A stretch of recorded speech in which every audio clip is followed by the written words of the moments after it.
Hello, everybody. John Branch here, professor of marketing at Michigan Ross at the University of Michigan, coming at you with another episode of Breaking Schemas, where we explore all things disruptive. Unfortunately, absent today is my co host and co conspirator, Professor Marcus Collins. He's off around the world somewhere doing his thing, and we look forward to welcoming him back on another episode in the near future. But today we have a wonderful guest, of course, a Michigan alum. It is Gary Schanman, Group President, Executive Vice President of Video Services at Dish TV and Sling. And we're so happy to welcome you here. Gary, how are you? I'm doing great. Thanks for having me. Appreciate it. Well, we love having you here. Let's go back to the beginning. Where are you from? Who are you? All of that good stuff. Yeah, I grew up on the East Coast, went to Syracuse undergrad, worked in the advertising industry first for agencies like Ogilvy and Mather and Young and Rubicam, which actually were going through tons of change in the early 90s. Um, and then, really built my career working in cable and telecom, starting after a couple of stints at startups during the first dot-com bust, was very transformative, of course. Worked at companies like Cablevision, worked at companies like Comcast, Charter, and then over the last couple of years, after doing actually a startup for a couple of years on my own, I came over to Dish Network to lead the Sling business. And since I think last year, I took on all of the video services businesses. So their satellite TV business, the Sling TV business, their ad sales divisions, as well as all their programming departments. Lots of disruption in the video and streaming and media in general. We'll get to that in a moment. But let's go back to the Syracuse time for a bit. Tell us about your undergrad there and what was the plan as the 19-year-old kid on campus? I liked media. I always wanted to be in media. To me, it was fun. I'm one of those people that's more of a line versus staff guy. So, for example, if staff folks are people that just love accounting or love marketing and they could do it and they could sell erasers or they could work it in media. For me, I always wanted the industry. I always wanted the line. I tell people I would have been really happy working in the mailroom at MTV. And then they laugh at me, by the way, today, and they say, well, what's MTV and what's a mailroom? But you can get what I'm talking about. So to me, I wanted to be close to that. And so I dual majored in the Newhouse School for Communications, but I also was a dual major in the business program because I didn't know what communications meant, but I knew I liked it. And so I wound up studying advertising. And to me, that was a very interesting and arguably a safe way for me to um, basically get involved in business, but the business of media. And I loved it. I loved it. And I all I wanted to do was work at an ad agency when I got out. Tell me about your time in advertising. Look, folks, if you don't know Y&R, Young and Rubicam, Ogilvy, these are the creme de la creme, like world-class global advertising firms. What'd you learn there? How did you come out of that experience? So I learned a couple things. One is success is showing up. Okay. You want to do well, show up, be reliable, be somebody who's interested and curious. And if you show up, they'll give you more and more. I got out of school, and I made like 18 grand a year. And that was even I know I'm old, but like it was even then it was poverty. Um, but I was passionate about it. I volunteered within the first 24 hours to do like an all-nighter on a pitch. And just showing up, I was able to move up across the board. So I learned showing up matters. I also learned that in most cases, you're good enough. And imposter syndrome, could be a driver, but also a destructive force. So try to have confidence that you're there for a reason and play the role that you're able to play. And then from there, you can kind of learn more about, get your knowledge base, and then you can get more leadership skills over time. And then I also learned I love the business, right? So, um, I loved advertising. But the last thing I learned was I didn't want to be my boss's boss's boss. And if you don't want to do that, you need to think about what's next. Mm. And what was next for you? For me, it was more traditional, like, hey, I'm going to go to business school so I could figure out what I want to do next. And so I applied to a number of schools. Michigan I'm very happy they accepted me. To me, business school was the best pivot that I had heard about, where I can basically kind of go from agency side, which is honestly very hard, but like it was client service, which I highly recommend everyone does because you learn how to take care of other needs. So you got to show up, you got to be there. You're not just telling people what to do.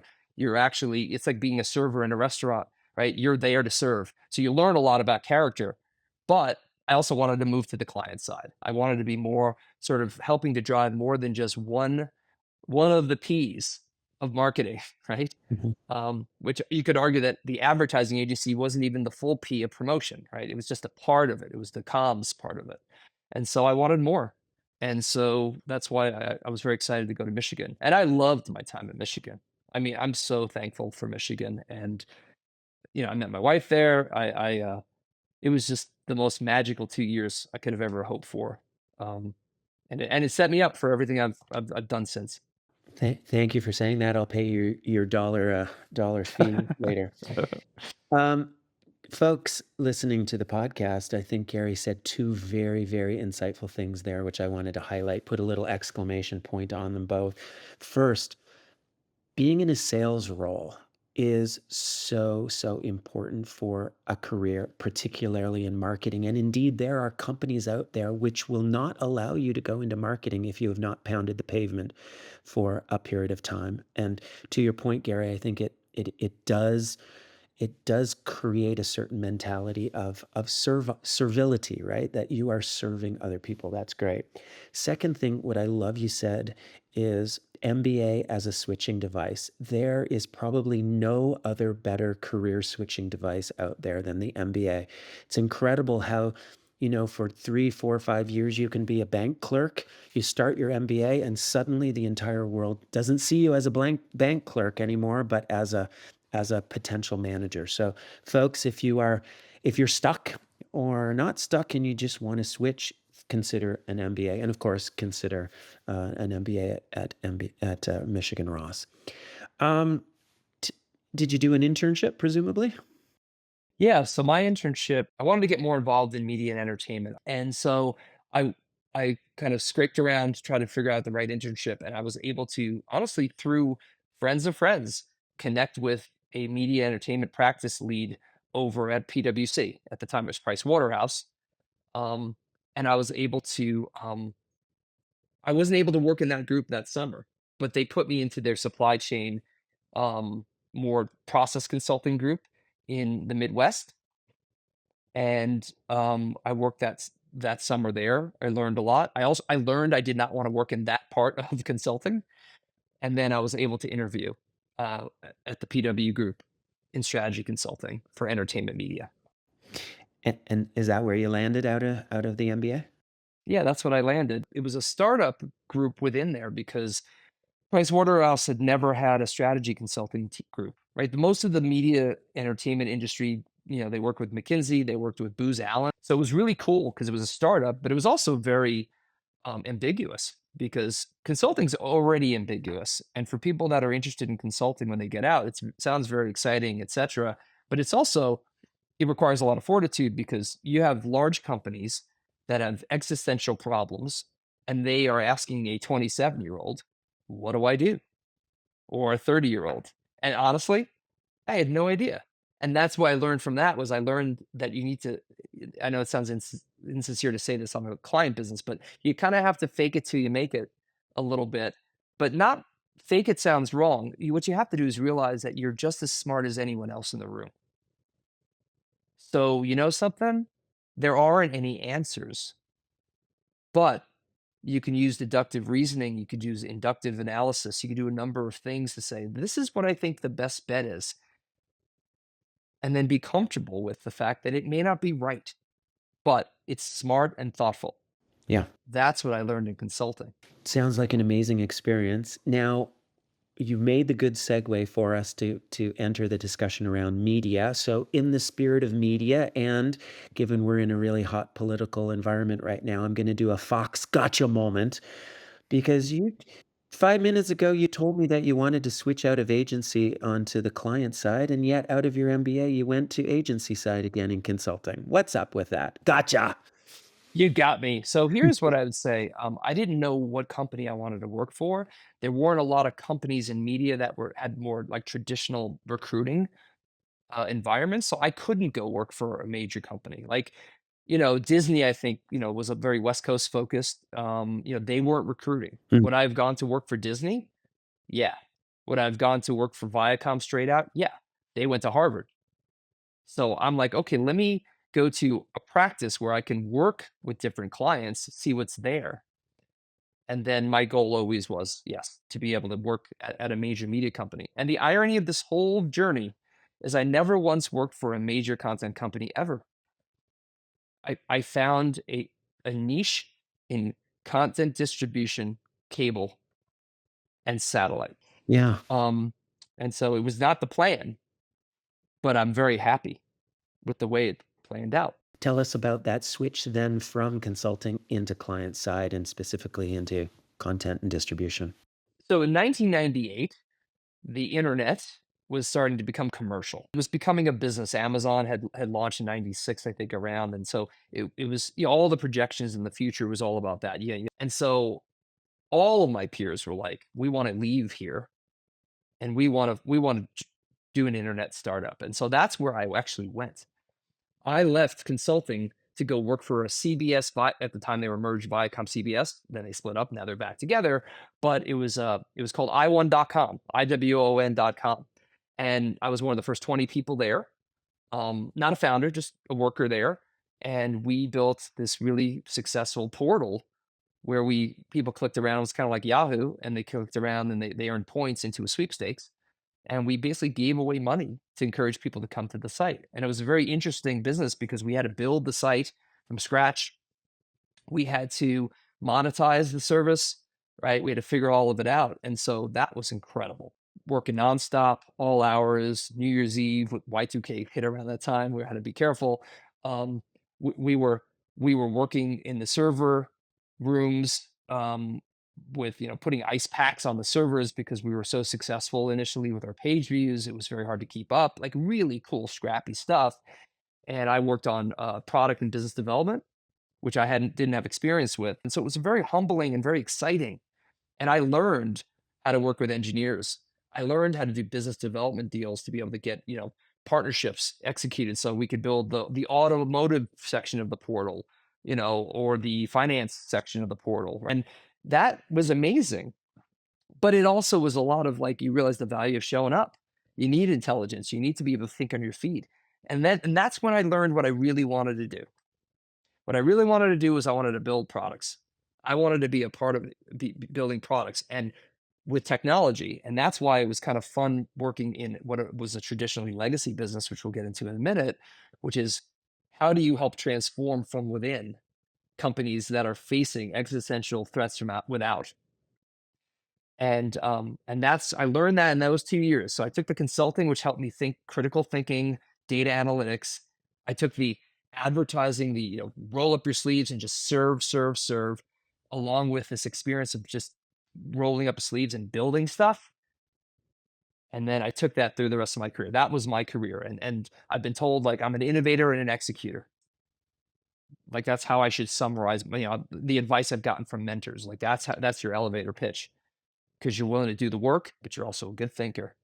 And so that set me up. So it was interesting. All of my idea of going to client side and maybe doing marketing, and I run marketing now, but it pivoted and it was more about building stuff, building, operating. This is a wonderful story, Gary. Thanks for sharing. It reminds me a couple of things. First, early internet, but certainly internet today, how much of the monetization is really about two-sided business models, right? Where you are essentially giving something to somebody in order to make money on somebody somewhere else. And it's incredible to me that you were right there on the bleeding edge of that two-sided business model, which the internet facilitates early on. Secondly, I love what you said about the startup, right? When you have 20 employees, you got to do anything and everything. And My co-host, Professor Marcus Collins, always says that you know your company is big when if the photocopier stops working, you there's a number for somebody to call who will come and fix it or load the paper. You're at a startup, if the photocopier stops working, you just fix it your damn self, right? You're that's really that's a brilliant, simply brilliant comment. It's true. And by the way, you mentioned the first item about the transition of like of the monetization. It was all evolving, right? Is it first? This business started as a CPM model. Let's get advertisers and get eyeballs, and then it turned into a data play Hmm. because to give away money in a sweepstakes, we had to have everyone registered, which means everyone that went to our site was identifiable. It was a light bulb. And so, wow, that transition of like, wait a minute, the value here is the data.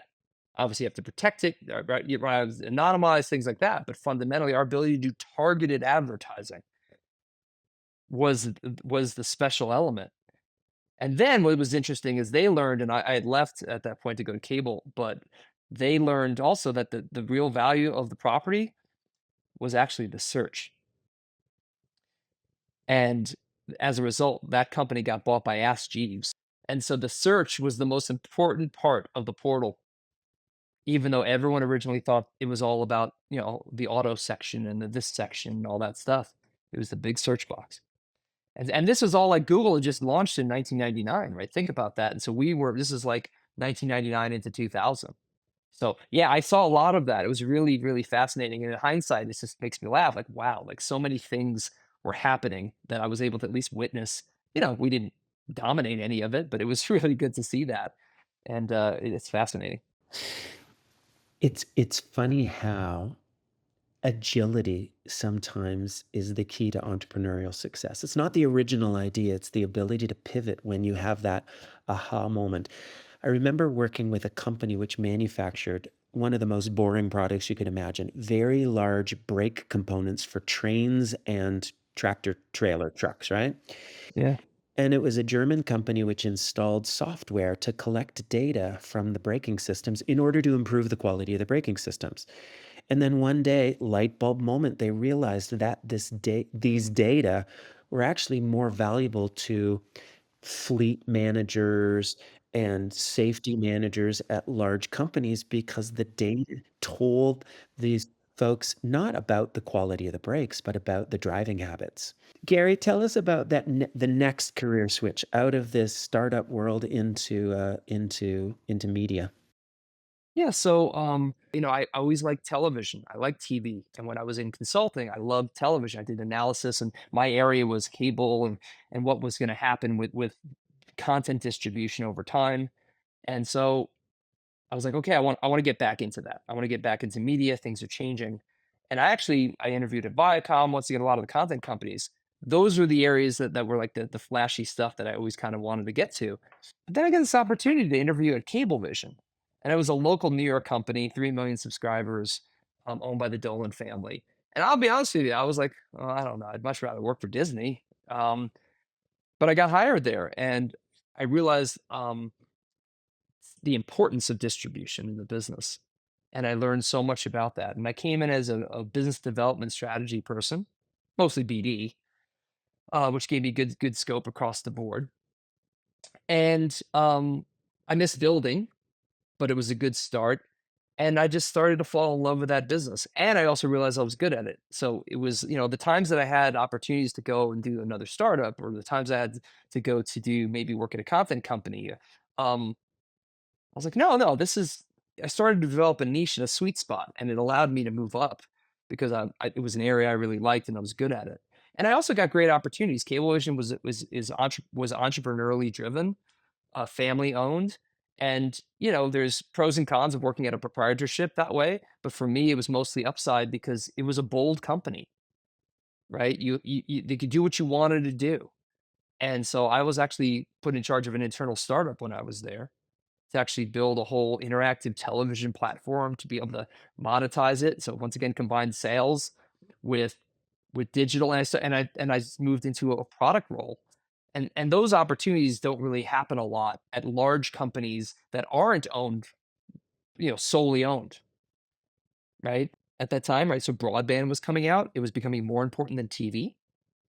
We were moving from analog television, believe it or not, right, to digital television, where you could have 500 channels versus 40, and that was the road I started to take in the early 2000s. And so I know I covered a lot of things there. Hopefully, some of them make sense to you. But that's the world I was in. So I was becoming one with what I was able to do. I got great opportunities to do startups and use the product things I wanted to do, along with being a part of this what I call early stage trajectory shift towards internet, digital, broadband, and what would eventually 10 years later be sort of the massive blow up and fragmentation of video streaming. And I was a part of growing that piece and then having to compete with that. You have highlighted your career and living through so many incredible disruptions and how you have managed those. I want you to look into your crystal ball. What's next on the horizon of the disruption of media, and where are you going to play a role in that? Yeah, so let me just quickly just talk a little bit about the last decade, if you will, right? Because that's when all the disruption happened. If you think about from 2007 to 2024, and you look at media consumption, you had very, limited channels. They were all delivered linearly, not on demand. And now you have a situation where the average household has over 4 or 5 streaming services. Only 60 million households in the country actually subscribe to a traditional pay TV bundle. You have massive, massive turmoil in the media industry because the arguably what the best business model in the history of the world was, which was the content distribution, the distributor partnership, right? Where they make content high margin, we sell it at good margins, and then the customer gets it in one place, is all blown up. And so if anyone who's listening thinks about how you get content now, it is completely fraught. So the future is really this race for aggregation because no one really likes it. It's the best of times and the worst of times. This is classic Dickens, right? All the choices in the world. You can't even keep up with the quality of the peak streaming of the quality of content out there. TV shows are better than movies, like episodics, all that. But it's very hard to manage it. It's actually becoming very expensive now because each company, because they're all trying to do it on their own, all have this the equivalent cost structures because no one can actually lean on each other for what's best. And so there's going to be this reworking, which is there's going to be massive consolidation because individual media companies can't compete because they need scale. It's going to be massive race for re aggregation. Find a single place where I can get everything I want.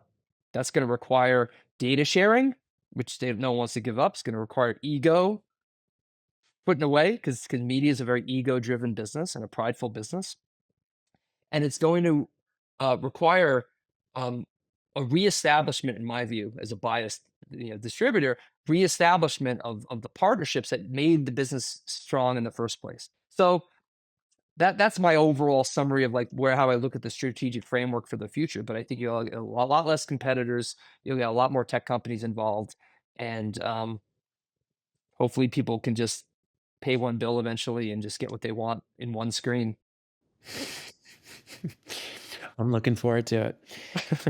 Gary, I would love to continue talking for hours and hours, but we've got to call this quits. Marcus, my colleague, and I, we try to capture the essence of any episode in a pithy templated phrase. So I'm going to throw this at you, see if you like it. Okay. Confidence as the disruptor. Confidence as the disruptor. We could talk about all the technological disruptions and business model disruptions which have happened during your life in media and entertainment and the internet. But at the end of the day, what I pulled out of it was confidence as the disruptor. You used the word fortitude several times, confidence, understanding your worth, make it until you, or fake it until you make it. But I like this idea, confidence as the disruptor. What do you think? I like it, well, especially if you're talking to the people that are listening. Yeah. If you think about how do you manage disruption and how do you drive it or react to it, yeah, confidence matters. And I like what you said there. I think for people to carry that with them, I think is very useful. Super. Well, Gary, it's been an absolute delight to spend this 30, 45 minutes with you. I look forward to welcoming you back on campus. We'd love to see you here. And until then, take care of yourself, and to all of our listeners, as always, forever go blue. Go blue. Talk to you soon. Take care. Thanks for having me.